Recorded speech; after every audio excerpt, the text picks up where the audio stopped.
Stewie loves fair season down in Orange County. The dream season continues for the 3D at Albany, Saratoga. Team Rocket blasts off again at the Valley. Hey, Phil, I'm going to tell you that's probably not the way to do things. But, hey, you made Race Pro Weekly this week.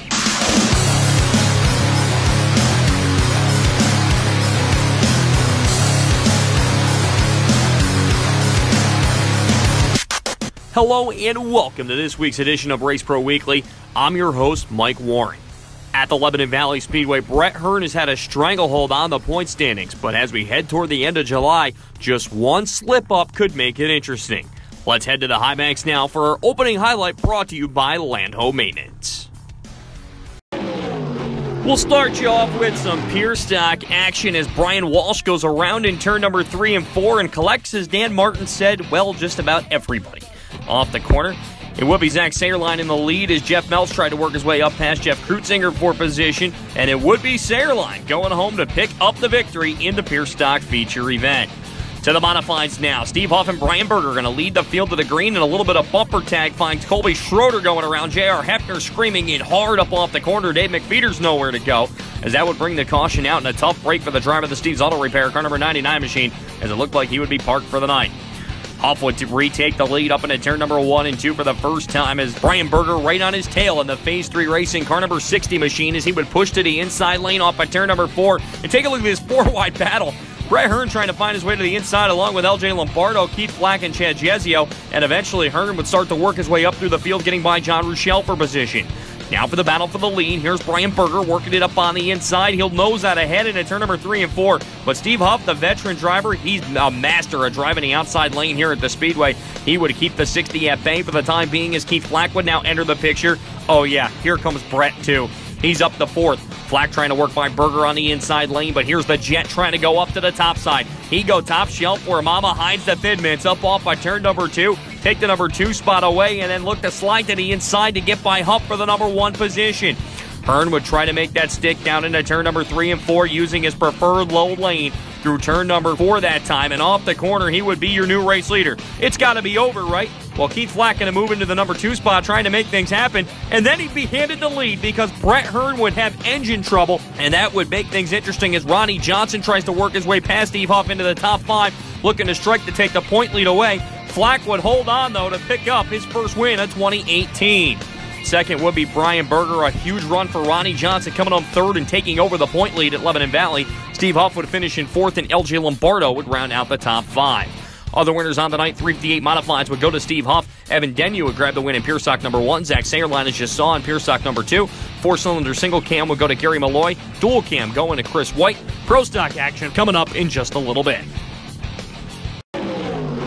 The 4-wide salute to the fans from the Dirtcar Big Block modifieds as the hill up at Middletown lighten them up down the back straightaway as we would go green. Tim Fuller going to take the early advantage in that number 19 machine with Jimmy Horton to his right as he powered down on the hard clay. Brett Hearn trying to work his way up through the field in the early going of this event. Eric Rudolph and Billy Decker in there as well, fighting for position as Fuller would continue to lead this one in that St. Lawrence Radiology car number 19 machine. Field would start to work up through the field. The Dr. Danny Johnson trying to make a move to the inside of that 21 of Bob McGannon through turn number 3 and 4. As now Stuart Friesen would mount a challenge. He pulled into the runner-up spot, getting by Jimmy Phelps for second in a battle up into turn number 1 and 2. It wouldn't take long for Friesen in those red decals, blaring it up off by turn number 4, the legendary House of Power, to take the number 1 spot away as the caution would come out. A very scary wreck as Danny Johnson hit the Jersey barrier on the inside lane. A number of cars involved. You see McGannon's car, Danny Johnson's car, definitely destroyed. A tough break for the Doctor in that one. Off the restart, you're probably wondering where Matt Shepard was. Well, he's moving his way up through the field and into the top 5 as he tries to fight for position along with Tim Fuller. He's in there for the number 4 spot as Fuller continues to hold him off as we move toward the closing stages of this 100-lap feature event. LJ Lombardo trying to work his way up off of turn number 2. He's got Jerry Higbee trying to dive underneath him for position. He'd take that away as they work down the backstretch, but the caution will come out for the 6 of Max McLaughlin. Off the restart, Friesen would take control again as Horton tried to work his way back up through the field as the cars would scream down into turn number 1 and 2. Off at turn number 3 and 4 they fly this time as Tim Fuller trying to catch the 98H of Jimmy Phelps to go back to that number 2 spot as Phelps trying to run down that number 44 machine. Here's the 19 of Fuller still trying to make a move up on the top side down the back straightaway. Here's where trouble would ensue as Fuller and Shepard come together, sending Fuller up into the outside wall, and that would bring up a green-white checkered with Matt Shepard on Stuart Friesen's back bumper. But, Stewie out front, yeah, I'm not betting against him. Friesen picks up the $10,000 check at the Battle of the Midway at Middletown. Shepard would have to settle for second. Eric Rudolph would come home third. Jimmy Horton fourth. And Billy Decker would round out the top five. For the small block feature, it would be Anthony Perego picking up the win. Shane Jablonka coming home second. Brian Crummell third. Matt Janiak fourth. And Mike Rickey would round out the top five. It's now time for this week's John Ray and Sons fan poll question, which is, with the Jack running Wednesday at Fonda, what other drivers should have a race named after them? To cast your answer, head to Facebook.com/RaceProWeekly and we'll read the results on next week's show. Let's head back to last week's question, which was, should NASCAR run a Cup Series race on dirt? I foreshadowed this one really well. You all said yes, 100%, and I know we all want to see it, and hopefully NASCAR does it soon. Coming up on Race Pro Weekly, we head to the North Country to see if Mueller could make it 2 in a row. And we'll come back with some great action at the Great Race Place. That's all coming up on Race Pro Weekly.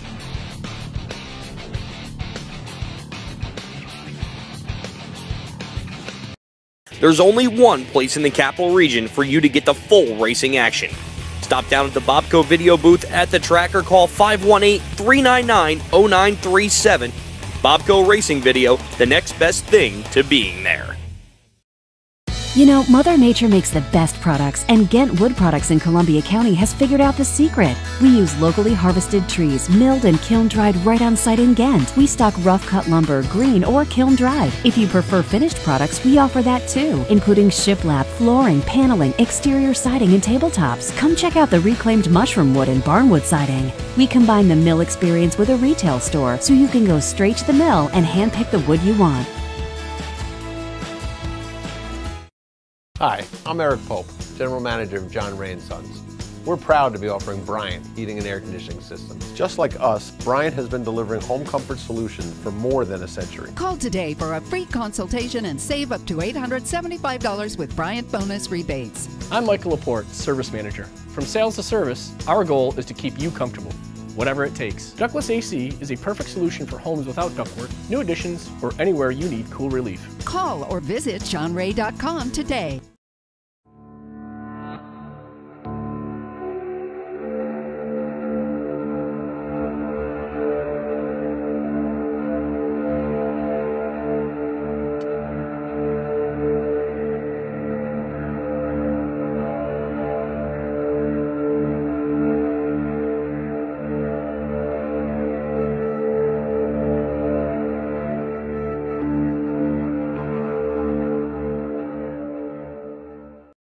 Welcome back to Race Pro Weekly as we go to the North Country in the Airborne Park Speedway, where Matt Woodruff and Patrick Dupree are going to lead the field of the green in the 30-lap small block modified feature event. But it wouldn't be long till Jesse Mueller going to power to the bottom up off of turn number 4 to take the number 1 spot away. Point leader Steve Bernier would follow as Dupree gets out of shape. Demetrius Drelos nowhere to go as Woodruff also spins in front of him. But the race will continue as Mueller, well, he would be the mouse in this one and Bernier being the cat. Both drivers trying to work their way through the corner as Bernier would continue to close the gap on that number 19 machine with Chris Raby lurking right behind him. Bernier trying to make a move. He cut it to about 6 car lengths down into turn number 3 and 4. We move to the final 5 laps of this one. This is the closest Bernier would get for the time being. He gets right on the back bumper, then tries to make a move on the outside. Mueller gets a little out of shape, comes up the racetrack, and they touch coming down the front stretch. They work their way down into turn number 1 and 2. Bernier takes another shot now as this time they come to the white flag. Mueller gets caught up on the berm. Here's Bernier trying to cross over as Kenny Marshall's white flag sits in front of him. And now Mueller trying to power up on the top side. Bernier one last shot, not getting to him as Mueller goes back-to-back at Airborne. Second would be Steve Bernier. Maxime Plante coming home third. Matt Woodruff fourth, and Josiane Plante would round out your top 5. Other winners on the night, Devin Willis, first career win in the Sportsman. Strictly Stocks going to Sean Walker, win number 7 on the year. Super Stocks to Michael Wright for his first time, and Dave DeMore picking up the win in the Mini-Mods. Down to the Ulster County Bullring we go as Steve Davis going to take the early lead on the outside lane in this one, but not before there's a little bit of trouble for Mr. Perego. 44 machine going to go around through turn number 2 after some contact with the 4 of Andy Bacchetti. Mark pulling around as well. And then Davis would take over off the restart as the cars try to fight their way toward the front. So it would be Davis with the race lead. Bacchetti trying to work his way up there, trying to get by Jimmy Wells for position. As a 3-wide battle behind them. Danny Creighton going to make a move around the outside as they fight for position. And that's Jerry Higbee and Showtime Danny Tyler trying to fight for a spot down the back straightaway as well. Meanwhile, Rich Ricky Jr. trying to work his way up through the field as he tries to power on the inside lane for the runner-up position. He'd take that away as now Creighton trying to work his way up through the field on the inside lane as well as he would crack the top 5 here early in this feature event. Creighton, as you see, grabbing the spot right there, but Jam and Jimmy Wells right in front of them looking to crack the top 3. And Steve Davis way out in front of this one, but it's half court. It's a long green flag run. You know what's coming. Lap traffic. Anthony Perego trying to work his way back up, trying to get by the Garrity Asphalt reclaiming entry down into turn number 3 and 4. And Jam and Jimmy Wells looking to take the runner-up spot away now from Ricky down the back straightaway. The 831 going to mount the challenge up on the top side as they go through turn number 1 and 2 this time. He'll cross over off the top and take the number 2 spot away and then set his sights on Davis. He would get nose to tail with him up through turn number 1 and 2 in that Upstate Auto car number 831 and then drive right around him on the outside up off of turn number 4 as Jam and Jimmy Wells looking to go to the front. Creighton trying to work his way up and get a couple more spots into the top 5 and get by Ricky, but it's all behind Jam and Jimmy Wells. He picks up the win down at Accord. Steve Davis would come home in second, Rich Ricky Jr. third, Danny Creighton fourth, and Jerry Higbee would round out the top 5. Other winners on the night, Mike Senecal will grab the win in the Sportsman. Wingless sprints going to Mick D'Agostino. Travis Green grabbing the win in the Rookie Sportsman. Then you got Richard Smith with the win in the 4 cylinders. Pure Stocks going to Libby Johnson. Mike Hotailing in the Vintage Mods, and Ashton DeWitt in the Junior Slingshots. To the Great Race Place we go as Matt Papello going to lead the field to the green in a 35-lap feature event out at the Albany Saratoga Speedway as he would take a big early advantage, and I mean big one, as the field would work their way down into turn number 3 and 4 for the first time. Rocca trying to get to Papello, but he wasn't getting him as Papello takes off like a rocket in the first stages of this event. Rocca and Nagel would fight for the number 2 spot down the back straightaway. Bodie Bellinger in there as well, and Bobby Hackle with a great hot rod underneath. He'd work the outside lane looking into the top 5 early, along with the 3D of Matty D, fresh off a victory, showing he likes the bars instead of the coils one more time up off of turn number 4 as he is quickly up into the number 2 spot.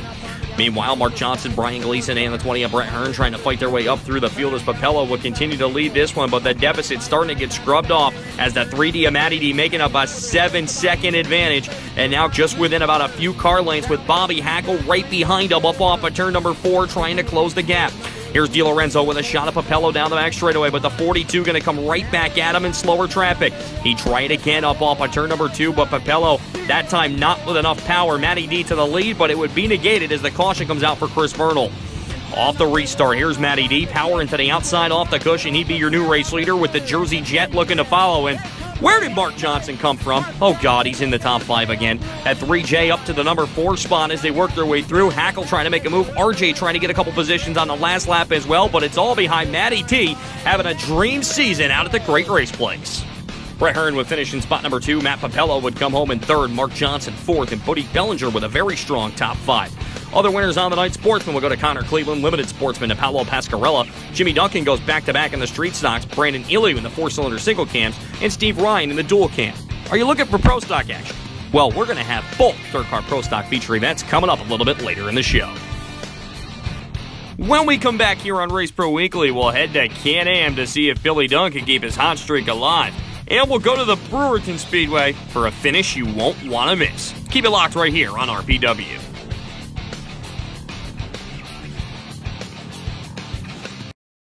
Spring is finally here and the temperatures are rising and the deals are hotter than ever.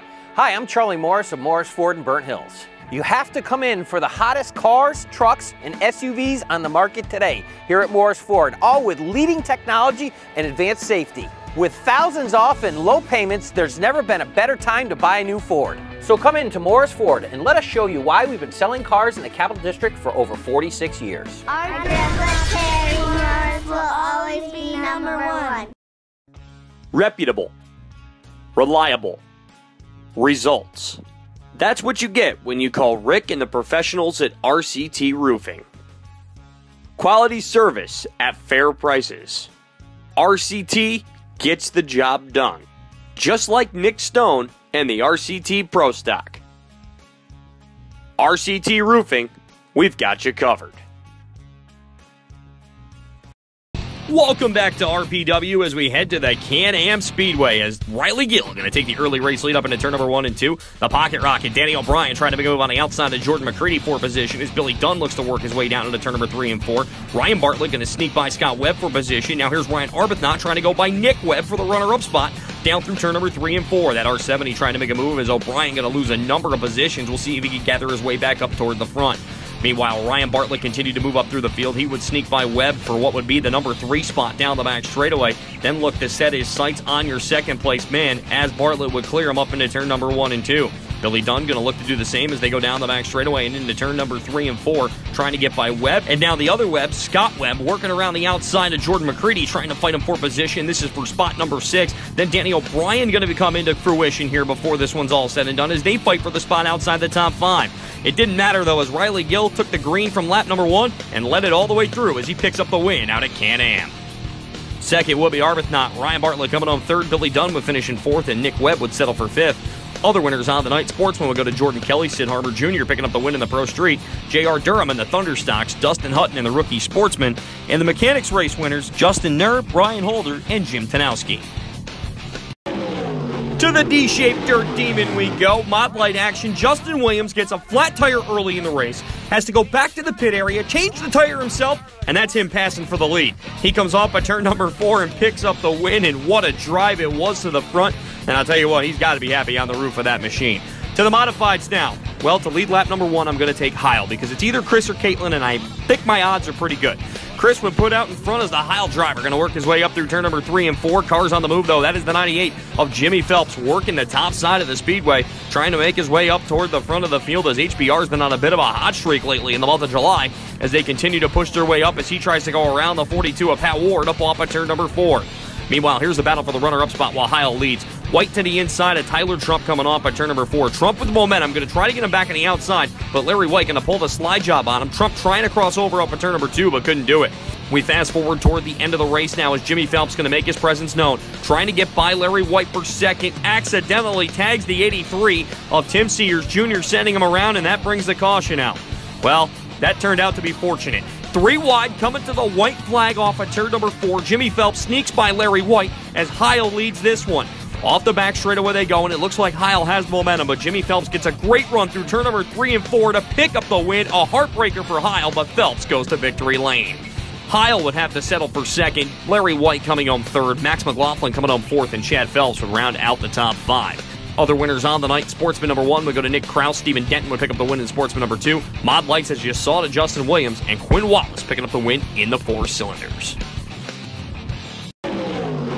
We'll start you off with some sportsman action at the Track of Champions as Bill August going to take a ride up in turn number 1 and 2 in that Electric City Taxi number 50. We'll move on to the modifieds now. Kenny Sparks going to take the early race lead in that number 49 machine, and not a good start for Lodi Hoyanga Racing. Both Sean Pangman and Cody Blue get together up in turn number 1 and 2. One of the San Giannetti team cars up there as well, as that would bring out the caution in the early going of the event. You see Pangman and Blue having a little bit of trouble as we move to the restart. Troy Palmer going to try to take the race lead away from that 49 machine, but the car on the move here off of this restart would be the 1J of Rocky Warner as he would slide his way up on the outside lane into the number 3 spot, work his way around Palmer and Sparks, and he'd go to the front just 5 laps into this feature event with Palmer trying to slide by for second, and he does. Josh Owen Force working his way up through the field. Here comes the Hallmark International cars. You see Jessica Friesen on the inside, and well, there's her husband, doing what he likes to do with Fonda, just pass everybody. He's already up into the top 10, getting by Josh Hohenforce, moving into the top 5 very early in this feature event, and moving by Troy Palmer for spot number 3. Rocky Warner, though, way out in front, looking for his first career win, and this is when things went south. A wreck in turn number 3. Warner with nowhere to go as the caution comes out through turn number 3 and 4. That ends his run. Jeremy Wilder also gets involved. He has damage. Warner very frustrated. Ryan Odaz frustrated as well as the 1J having to be taken off of the hook. Off the restart, Wilder would still be your leader as he did not stop, and, well, Stuart Friesen, yeah, you knew this was coming. He works it up the outside lane and takes the lead as they move through the short chute and past the Cow Palace. Now the 76 of Bobby Varon trying to make his move on the inside lane to get by Wilder for second. Here's Tim Fuller trying to make his presence known as well up off of turn number 4 into the top 5. He get by Wilder in that number 19 as well, as this was all behind Stuart Friesen as he does it again out at the Fonda Speedway. Owen Force would finish in the second spot. Bobby Barron would come home third. Tim Fuller fourth, and Jeremy Wilder would finish in fifth. Other winners on the night: Adam McCullough getting it done at the Sportsman Pro Stocks, going to Cousin Luke. Jason Sambroff grabbing the win in the Street Stocks, and the Limited Sportsman to Dylan Eldred. Coming up, Dirt Car Pro Stock action from both the Great Race Place and the Lebanon Valley Speedway. It's all coming up next on RPW.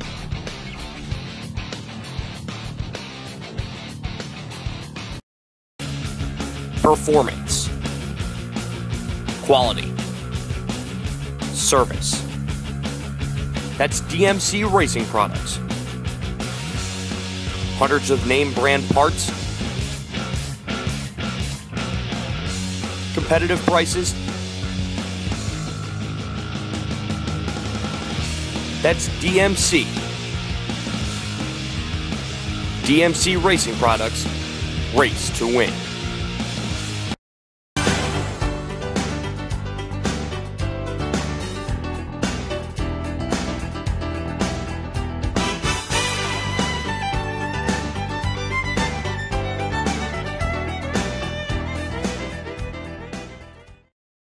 If you are a tracker series that would like to be highlighted on Race Pro Weekly, email us at show@raceproweekly.com.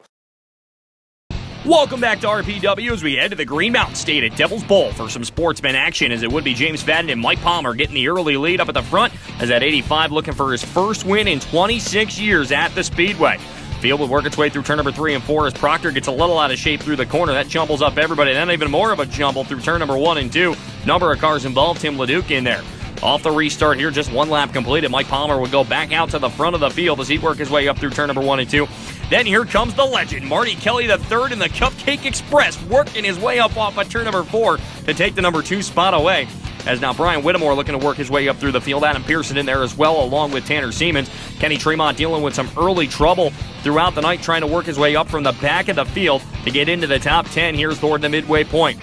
Marty Kelly lurking behind the 85, looking for his first career sportsman win, as Palmer looking not to be denied in his feature event. Now some great three-wide battle as VQ2 going to stick it right up the middle to get by Kenny Tremont for position. Jake Scarborough going to follow up off of turn number 4 as he looks to make something happen. Now Ronnie Proctor trying to battle in the top 5 with James Fadden. That's a hip check if I've ever seen one. You saw one at Lake Norwich University in Vermont up off of turn number 4 as they continue to fight for position. Meanwhile, Tremont going to try to work the outside. There's a lot of veteran drivers in there. We're going to call LeDuc and Quinville, as those are veteran Devil's Bowl campaigners, as the caution will come out up off of turn number 4 with just a handful to go as Josh Sun and Tanner Siemens get together. Off the restart, Palmer will continue to lead as Pearson would try to work to get by Brian Whittemore. Keep an eye on this battle as Whittemore, that's a hip check once again into turn number 3 and 4, but Proctor going to keep it together as Whittemore tries to make the move on the inside. Tremont trying to get by Justin Combs up through turn number 1 and 2, but it's all behind Mike Palmer, who gets a long time coming win out at the Devil's Bowl Speedway. Marty Kelly parks the Cupcake Express in spot number 2. Ronnie Proctor would finish in 3rd, Brian Whittemore 4th, and Adam Pearson would finish in 5th. Other winners on the night: Limited Sportsman would go to Brent Warren. I like that name. Super Stocks going to Chris Murray. Caleb Shepard with the win in the Mini Stocks. Mini Sprints going to Austin Chaves. Evan Robert picking up the win in the Youth Mini Stocks. And Nipper also picking up the win in the Street Legal Spectator Races. Dirtcar Pro Stock Tour Series action at the Albany Saratoga Speedway as the Pro Stocks 4 wide. Now ain't that a sight? The legendary Dennis Moak went on the radio for this one as the green would fly, with Ivan Jocelyn going to take the early race lead as the field worked its way down for his 35-lap feature event. Jocelyn working as Dan Older tries to make a move on the outside with Jake Corbin there. The Curtis Lumberwagon going to make a move up on the outside lane as well in that number 14 machine. Field going to continue to scatter through turn number 1 and 2 as the defending Dirtcar Pro Stock champion Rob Yetman trying to work his way up through the field. Johnson will continue to lead this one in the early going of this feature event. Some great 3-wide battles. Richie Crane getting in there as well as they continue to fight through the corner. Here's a side-by-side battle between Jay Corbin and Dan Older through turn number 3 and 4 as they come down the front straightaway. Older would lose it in between turn number 1 and 2, however, collecting Dan Madigan and Pascal Payor up in turn number 2 as Jocelyn Wan narrowly getting by. Off the restart, it would be Ivan Jocelyn once again back at the front of the field as he continued to lead this one. But here's where the heavy hitters would start to work their way up as the caution would come out again for Jay Corbin with some trouble in the steering linkage. As down the back straightaway they would go. Josh Coonrad would make a move. Here's Yetman looking to crack the top 5. Kim Dool up there as well as he fights up on the outside lane with Brandon Amy trying to make a move to the number 2 spot. The battles will continue as here's a 3-wide battle for the race lead as Chucky Dumbluski going to go to the inside along with Brandon Amy on the outside up off by turn number 4. The DE Designs car number 2 would lead for about a lap, but Dumbluski would sneak by, and then Ivan Joslin trying to fight up 2 machine per second is Rob Yetman going to get involved.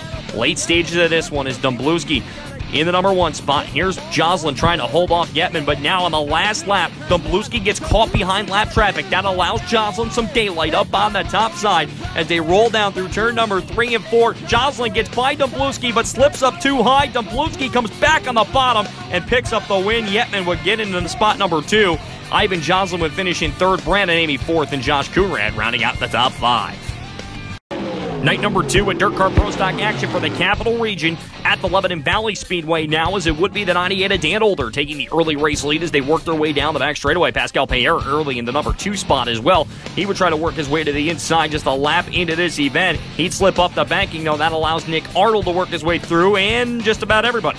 Up off at turn number 2, there we go. A little bit of beating and bang, and Jocelyn Waugh going down into the 322 of Papa J. Casey down into turn number 3 and 4 this time. The field would go. Arnold going to try to make a move for the number 3 spot as Ricky Duzlak moves into spot number 2 as he tries to chase down the 97 of Dan Older.